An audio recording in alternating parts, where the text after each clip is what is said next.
welcome to the Revery Nature Podcast. Get ready to explore a series of episodes on the nature experience, from engaging bushcraft, reading animal tracks and sign, exploring the world of nature soundscapes, and much more. But before we dig in, a big thank you to our listeners. Please take this moment to subscribe and offer your support to the podcast.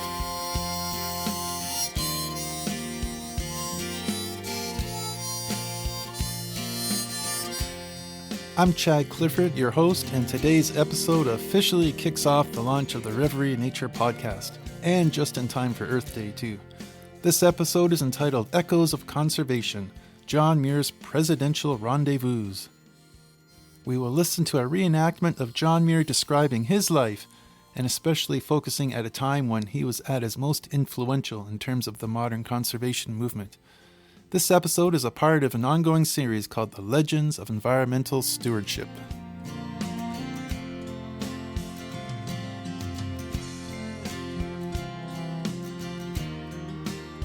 So as we come together to honor Earth Day, my mind naturally drifts to John Muir, a true champion of conservation. His story resonates deeply, especially considering his unique role in joining not one but two U.S. presidents on multi-day outings to discuss conservation issues of the day. So why go to the effort of reenacting these moments? Well, it's much more than just recounting stories, isn't it? It's about connecting with these incredible individuals on a personal level.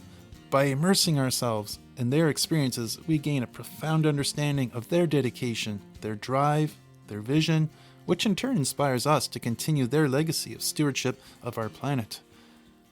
So get ready to have Howard Clifford step into the role of John Muir.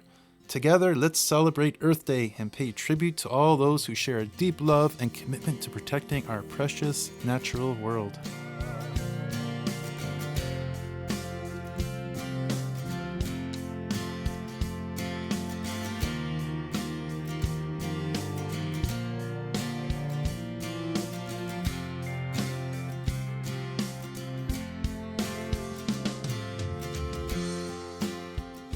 Yes, it's true that one of the highlights of my life was to have two presidents of the United States spend multi-days with me to consult with me about the important issue of conserving Yosemite. For those who don't know me, perhaps I'll just give a very thumbnail sketch of my background that led me up to this opportunity to have these visits with the two presidents. I was born in Dunbar, Scotland in 1838. Perhaps the highlight of my childhood that changed my life would have been in 1849, 11 years of age. My father came into the house, looked at me and my younger brother who were doing homework, and said, "Boys, you have no more need of these, for tomorrow we sail to America." I couldn't believe my ears. I'd read and heard so much about America, and to believe that I, with my family, would be going there.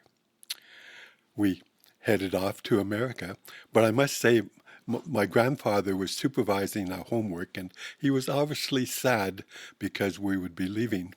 And he said, yes, it might be a wonderful adventure, but it will be some hardships as well. And that certainly turned out to be true. We arrived in America, went and got a farmstead near Madison, Wisconsin. And it was true, I was the oldest son and had to work from early morning to dusk, hard work. But yet, the surrounding wilderness, the wildlife, it just thrilled me, so different than anything I had seen in Dunbar, Scotland. Perhaps as I look back at it now, two things came together that was to change the direction of my life. First, I had a neighbor who knew I loved books, and he would drop books off for me to read. Now, my father, he wasn't pleased about this because he thought books were too worldly. The only thing that mattered to him, he said, was to know, read, and study the Bible. But I guess he felt that he couldn't say I couldn't read these books because he knew that would create tension between us. So he said, all right, if you have a mind to read these books, but remember, you cannot read them between the early morning and when work ends at dusk. And you must also participate in our scripture readings at night. He knew that by that time all of us would be so dead tired that I would have no energy left to read. But what he didn't know was I've never needed more than 4 hours of sleep in my life. And he got around this when winter came. He said, you're not able to start a fire that early in the morning to waste firewood. So I had to go down into the basement, which was a bit warmer. And there, the second thing that changed my life took place, because it turned out I seemed to have an unusual ability as an inventive mind. And so in the basement, I created a mechanical bed with cogs and wheels that I could set for any time. And when it was to go off, it started to raise the bed to a standing position. And on the way, it had a match to light a lantern, all ready to go. Nothing to get ready, just to start reading. And so I spent 2 to 3 hours before daybreak reading these books. And then a neighbor, when I was now, it was now 1860, so I was 22 years of age, came to me and said, John, there's a fair at Madison, Wisconsin. You should go there with your inventions. You may find somebody there that would be interested in them or may want to hire you. So I took, among the inventions that I had created, this mechanical bed. And it just so happened that at the fair was Jeannie Carr, the wife of a professor at the university. And she had her young son and the son of another professor, and they became so entranced with my rising bed that they became my kids that I turned to use it as an example. And they certainly enjoyed themselves. And Jeannie Carr was so impressed with my inventiveness and talking with me that she introduced me to her husband, who introduced me to the president of the university. And after an interview, the greatest thing I never dreamed of, he said he would be willing for me to enroll in the university to take any course that I wanted. And that changed my life. Jeannie Carr and her husband invited me into their home often, and they knew Emerson, that great philosopher, and they knew Thoreau, and they had some of their writings, and I was allowed to read them. Also, another thing that took place was a fellow student that I met who loved botany, and he introduced me to plants, and I just fell in love with them. And so in 1864, leaving university, people thought, well, I should get myself a job and settle down like anyone else would. But I wasn't ready to do this. And so I entered into what I called, enrolled into the great University of Wilderness. I headed to Canada. Now you have to remember, Canada wasn't even a dominion at that point. It was 3 years later before it would become the Dominion of Canada. It was just a series of provinces that were colonies of Britain. It was very wild. And yet, I wouldn't stay on the main roads. I went into the back country, studying plants, sometimes up to my hips in swamps. It was a marvelous 2 years I spent there. And then in 1866, I returned to the States, to Indianapolis, and I got a job with a leading carriage company, spokes and wheels. And they hired me, and they saw that I had a lot of abilities, and they promoted me to become a foreman. Everything was going smoothly. In fact, I began to think, I could prosper here and have a great life. But one night, working late, I tried to unjam a belt with a file, and the file flew up and hit me in the eye, and that eye immediately went blind. And by the time I got home, the other eye had gone blind as well. Total blindness. This was the most depressing time in my life. I was thinking, my God, never to be able to see the beauties of nature again. But friends brought a doctor, and the doctor said he thought that my one eye would recover because it was just sympathetic shock. And the other eye, he said, may have some sight return, but at least you'll be able to see again. And sure enough, after weeks of recovery, my eyesight returned. I had made a promise to myself that if my eyesight returned, I was going to turn my back on this job and study from then on, devote my life to studying the beauties of nature, those temples that were made without the hand of man. And so, in 1867, I started my 1,000-mile walk to follow in the footsteps of Alexander von Bolt, who was my adolescent hero, the one that had traveled to the Andes, the Amazon, and I was going to go in his footsteps. Now, this was just after the Civil War, and by the time I got into the South, and especially into Florida, it was a very rough time. There were bandits, there's unrest, so many problems. My life became endangered on a couple of occasions, but I loved it. Each zone I went into had new plants, new diversity. It just staggered my mind at the beauties of nature.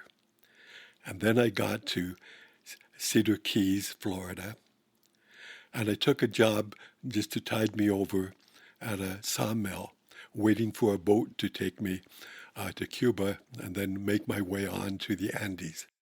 But unfortunately, returning from cutting some wood, I became dizzy and I fainted.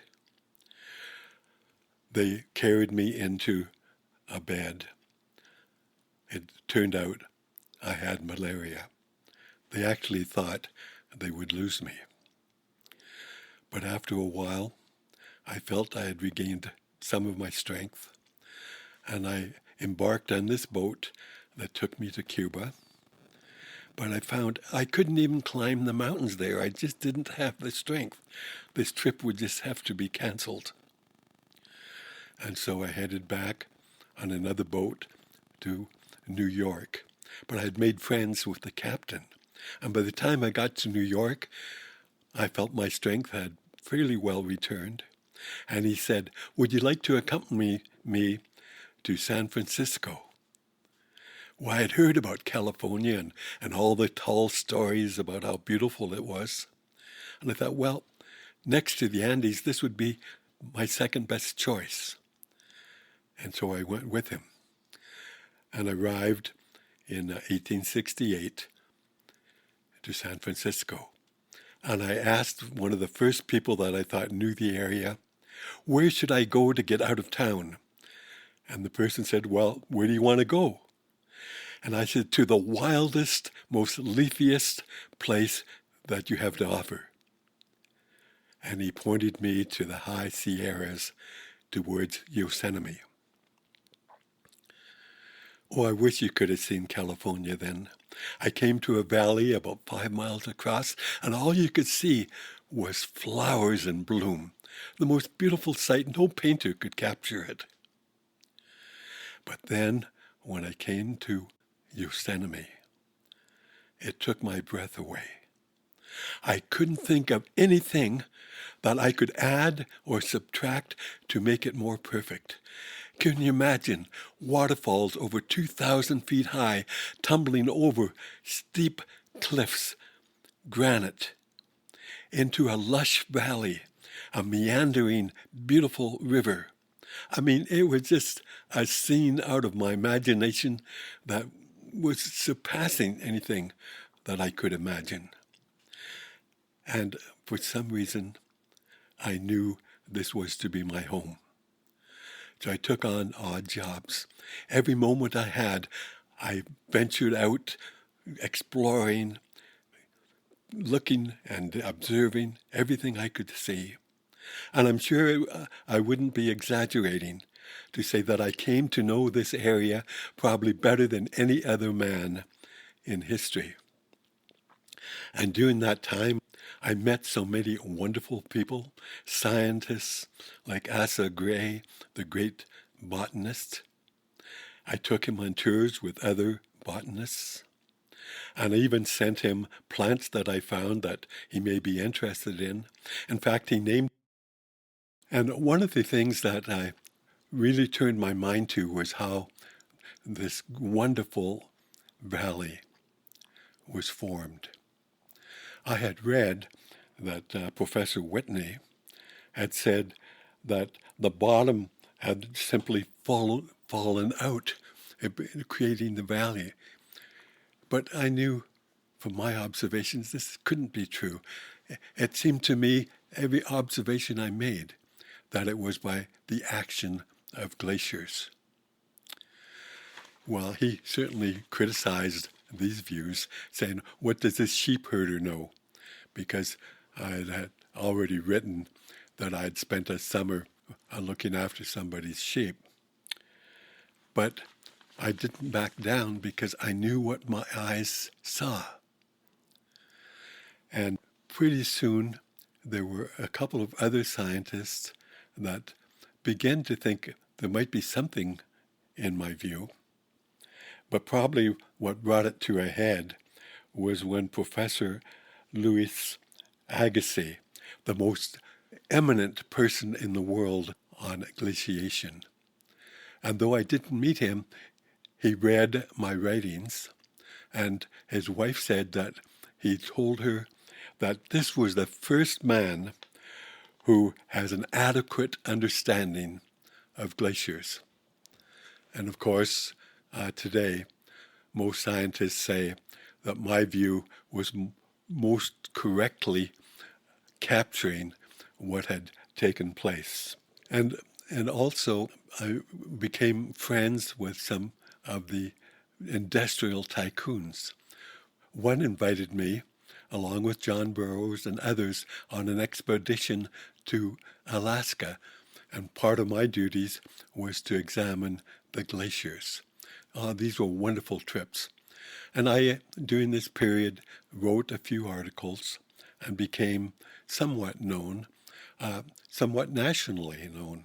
And then in 1889, Robert Underwood Johnson, he was the editor of the Century magazine, one of the most influential magazines of the day. And he had also heard the greater area of the Yosemite was under siege, that it was being destroyed by lumbering and by overgrazing by sheep, and he wanted to see it for himself. So he contacted me, asked me to accompany him to the Yosemite. And as we walked in the area, he saw for himself firsthand the things that I'd been talking about, the dangers of losing this beautiful, beautiful scenic area. And over a campfire, he had a suggestion. He said, John, I want you to do two things, to write 2 articles. The first will be entitled, The Treasures of the Yosemite. And then it will be followed up by your second article, a proposal to make it a national park. Well, I was thunderstruck, thinking this will be futile. How could we possibly when all these people would never want to turn all this land to a national park. But I couldn't say no. And so I wrote the 2 articles, and he made them broadly available to most influential people. And we couldn't believe what we saw. 1890, Yosemite, a national park. I couldn't believe that we had accomplished this. For you see, Yosemite Valley and the Mariposa Grove had been given by President Lincoln to the state of California to be used for the benefit of people. But all this other area surrounding it, the larger area, was now a national park. In fact, just 2 years after that, I was a co-founder of the Sierra Club of America. And I think you know how influential that club became. And then in 1903, President Teddy Roosevelt made it known that he was doing a Western tour, and he wanted a tour of Yosemite, and he wanted me to guide him. But I didn't want to do this. I had already accepted an invitation from Charles Sargent, who was the America's best person on forests, and he wanted to have me go with him on a world trip to Siberia, China, to study the trees and the forests. And this was the love of my life. I mean, this is what I dreamed of doing. So I wasn't about to simply accompany a politician on a political tour. He must have heard that I was considering not being there, because I got a letter from him, a personal letter. And in it he wrote, "I do not want anyone with me but you. And I want to drop politics absolutely for 4 days and just be out in the open with you." Well, how could I turn this down? I mean, the Yosemite, and especially the Yosemite Valley and the Mariposa Grove, was still being misused, even though it was under the control of California. And so even Charles thought, though he was disappointed, that he understood I had to go with the president. And he gave me a letter, sent me a letter, saying, well, make sure you ask the president to phone Russia and China to get us permission to visit some of these places that they may be reluctant to let us see. Roosevelt arrives, and true to his word, he dismissed the Secret Service and just had 2 rangers, and there we were underneath the grizzly sequoia, that most beautiful grove that you can imagine. And I was surprised that the pack person laid down 40 blankets for the president to sleep in. I think he must have been equally amazed to see me pull out a piece of cloth, really wool cloth, made a bed of boughs, and the cloth was just to wrap around myself. There's something about that grove. There's a majesty. It was there before Christ was born. These magnificent trees. What a temple. And at night, what a hush comes over the grove. It's almost like these giants were giving their patriarchal blessing. My mind actually turned to Emerson. I had mentioned previously in a letter to the president how disappointed I was when Emerson, who I think was the greatest person I've ever met, came to visit Yosemite. And I had talked him into, as they were going to be leaving to go back to San Francisco, to spend a night with me at the Mariposa Grove, and he agreed.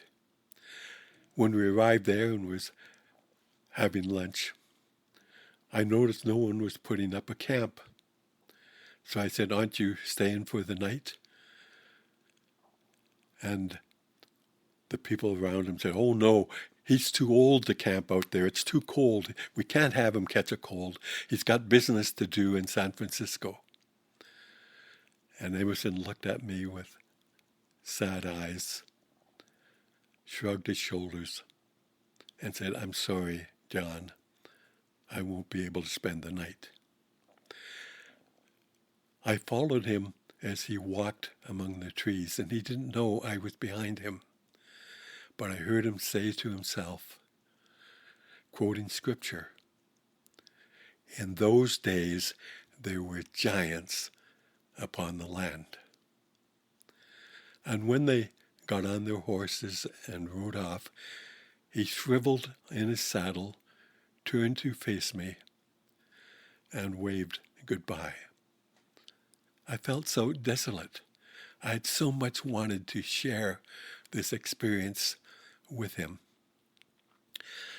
As I said, to me, he was the greatest person I've ever met. He's the only person I ever said this about, that when I looked into his eyes, I saw the soul of a sequoia tree. No greater compliment could be paid to anyone. But I spent the night there, and I was nourished, my spirits rekindled by these gentle giants.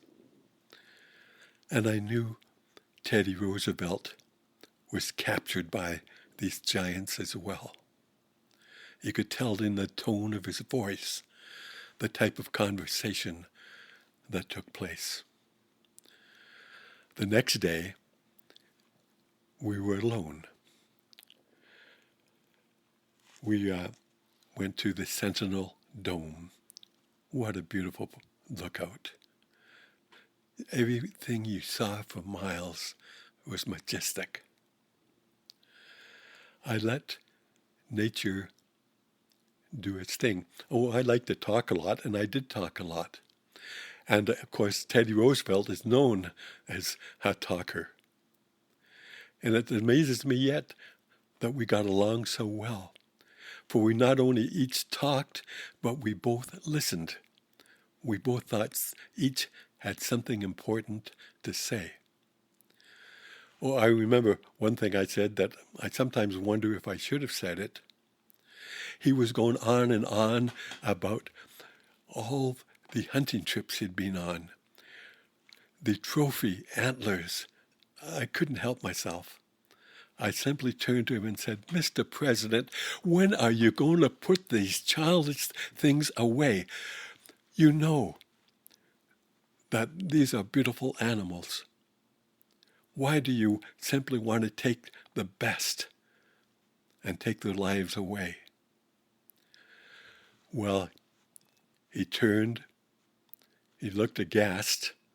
No one had spoken to him like this. He looked at me, and then he paused and said, "Perhaps you have a point."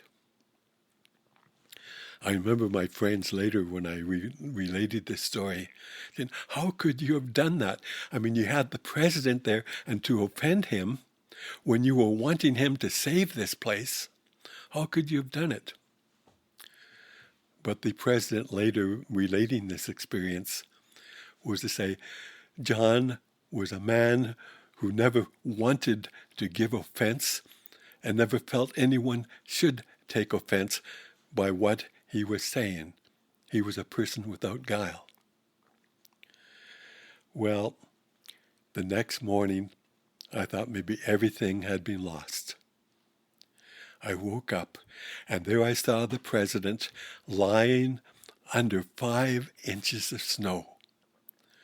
I mean, that might dampen the average person's appreciation of being out in the wilds. But in moments, he arose, stood up, shook the snow off his blanket, and he said, "Bowley, isn't this the best day of our life?" And I knew right then that he was a true lover of wilderness. Oh, I know that he loved the mantle of being seen as a rugged cowboy, an outdoorsman, a hunter, even cherished the image of him riding a horse as a military leader, leading the charge in Cuba up a hill. But I never believed that I would hear the kind of utterances that he made while in the Yosemite. One of the things he said that really impressed me. He said, "There can be nothing more beautiful in the world than the Yosemite." To speak to him, yes, he caught the spirit of the place. And then when he left, he said, "We are not building a country for a day. It is to last through the ages." Somebody wrote an article about this trip, headed it, "The Camping Trip That Changed the World." In many ways, I think this is true. I know my heart sang when Congress transferred the Yosemite Valley and the Mariposa Grove from the care of the California state government to the national government. It became a part of the National Yosemite Park. This was accomplished not because of any naturalists or anything that I might have said or wrote. What made it happen was when a person experiences the beauty and majesty of this area themselves, it hits you emotionally, intellectually, and spiritually. It was nature working its way, its magic upon him. He went on to have created 5 national parks, 18 national monuments, 55 national bird sanctuaries, and 150 national forests. No president has ever saved so much land. Can you imagine what America would be like if these areas that he saved had been destroyed by the greed and desecration of man?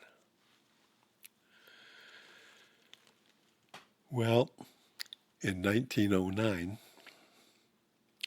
President William Taft, who had been selected by Roosevelt himself to be his successor, contacted me and said he wished that I would take him on a tour of Yosemite. Now you have to remember, this was during the battle of my life, because some greedy people from San Francisco had their eyes on the Hetch Hetchy that was part of the Yosemite National Park. In my mind, it was a twin jewel of the Yosemite Valley itself. And they wanted to flood it to create a dam so they could get water for San Francisco. It was a 6-year-long fight of my life. At one moment, we thought we were winning the fight. Next moment, we thought we were losing it. And by the time I was contacted by President Taft, it had already been decided that the go-ahead had been given that it would be dammed. It seemed we had lost the battle. I couldn't turn down his request to show him the Yosemite. He simply said he just wanted to see what the fuss was all about for himself. And when he arrived it started out, what I would say, kind of poorly. The plan was to go by horseback to the Mariposa Grove. But the horse they brought was too small for this president. I mean, he weighed about 330 pounds. We went by stagecoach to the Mariposa Grove, and we stood before that same grizzly sequoia that Teddy Roosevelt and I had slept under. And he too was taken by the majesty of this grove. You could see it in his appearance, his quiet observations. And then we went to the Glacier Point, that beautiful spot. And the president said he wanted to walk down, about a 4-mile walk to the valley.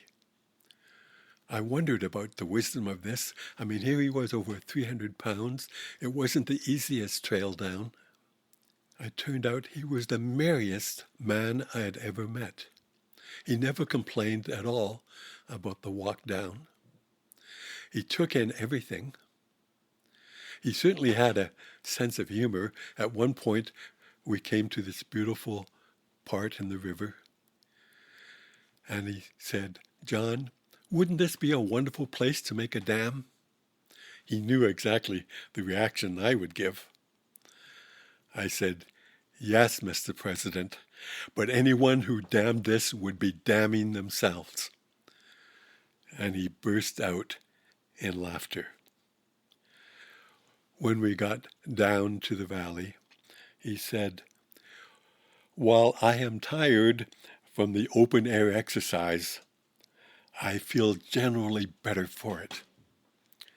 Right then, my own opinion was affirmed that wilderness like this can refresh, benefit all people.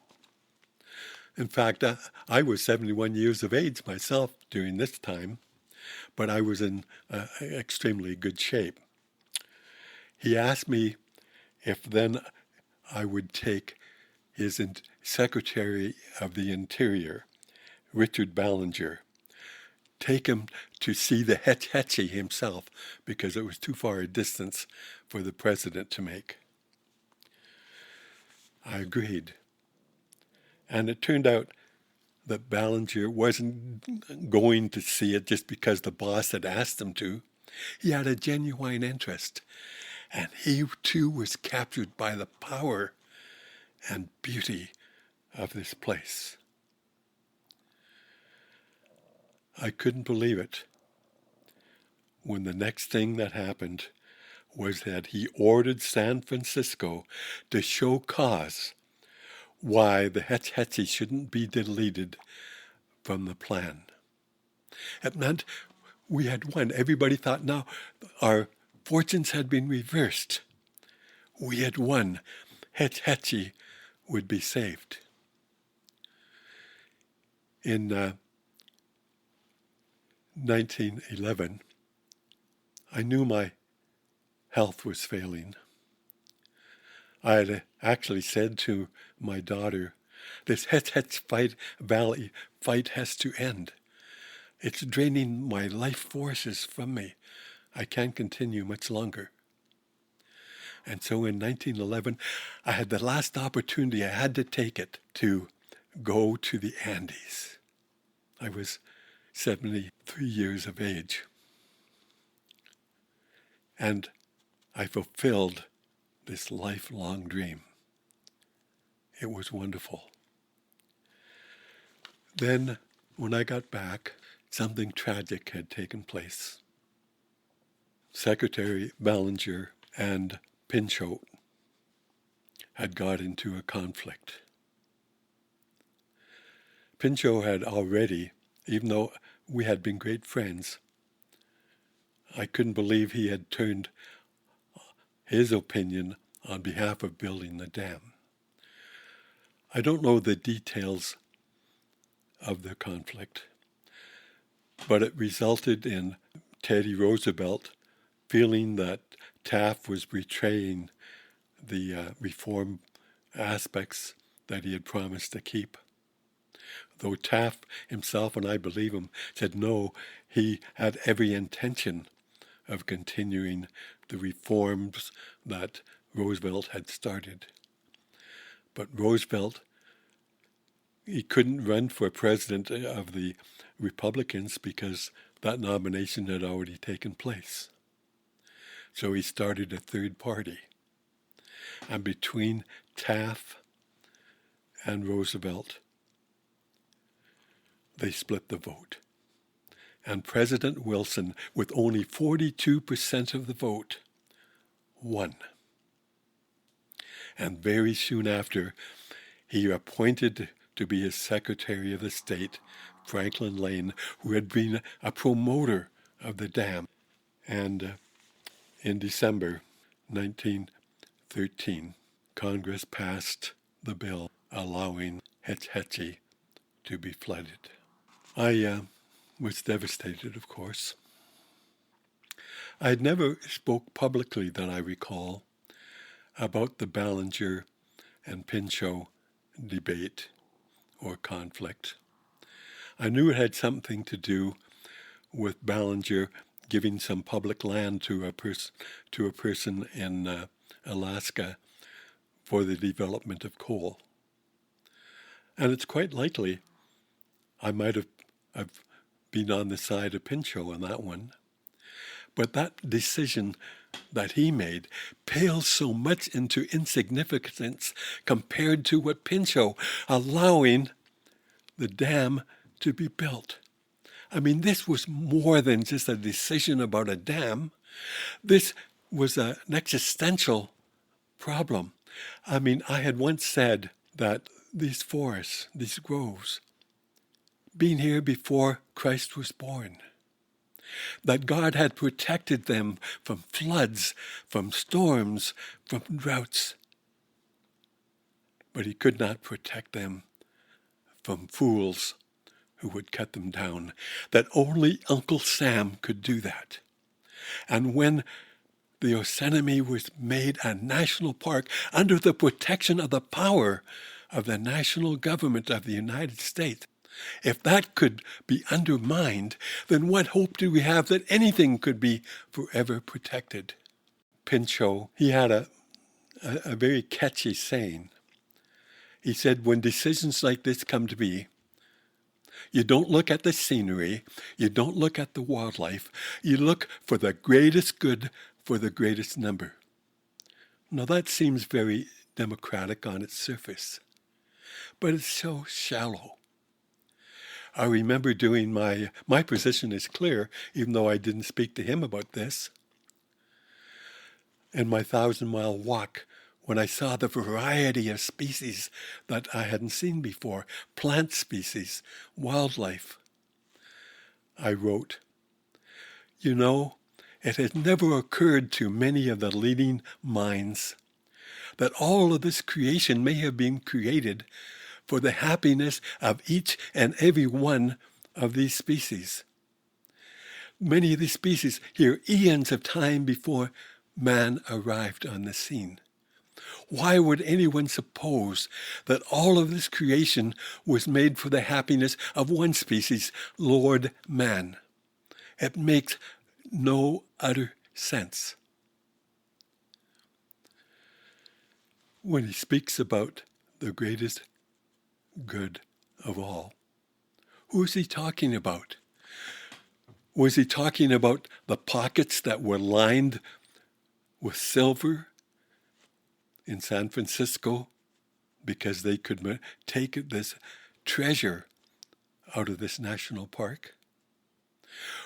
Were they speaking for the voices of the plant people, for the wildlife in this area that was supposed to be protected forever? The one thing I did say at this time was some sort of compensation must surely come out of this damnation. My words proved to be true.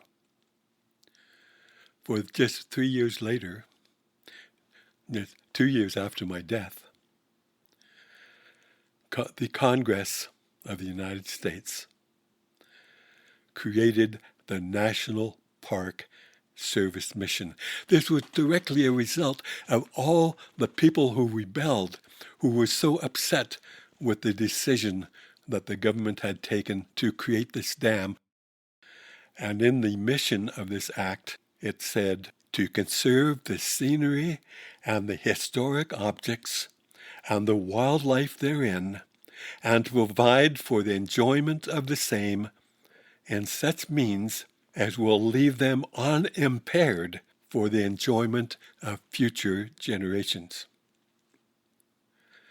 But like Roosevelt, like Taft, like Ballinger, they had to come to see for themselves, to let the magic, the power of nature touch their souls, to reach them emotionally at their depth. For nature is the best teacher. All the books in the world is not worth anything compared to your genuine experiences with nature.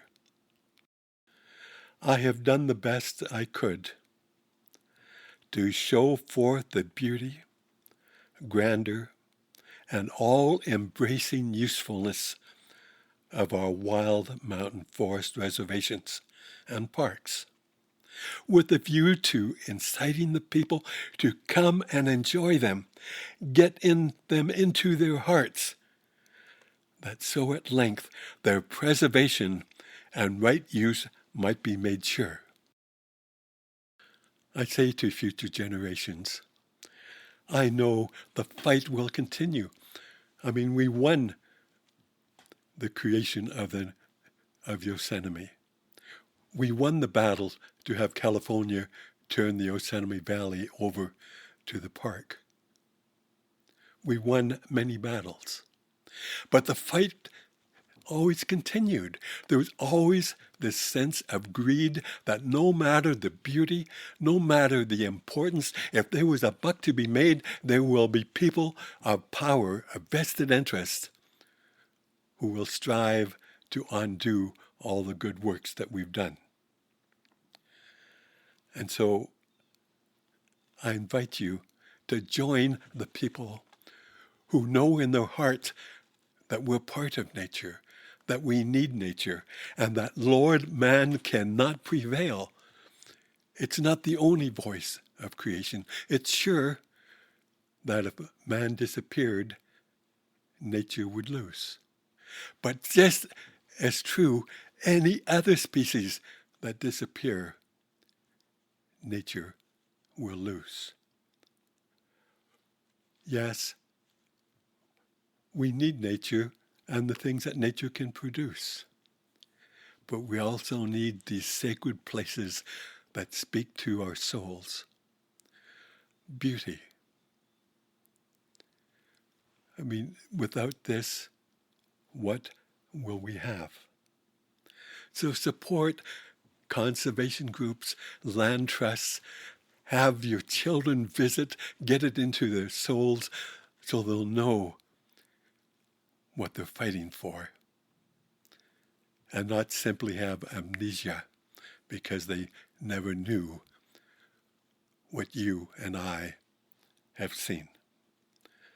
So yes, the visits by 2 presidents of the United States was a great honor to a naturalist. We need to continue the fight.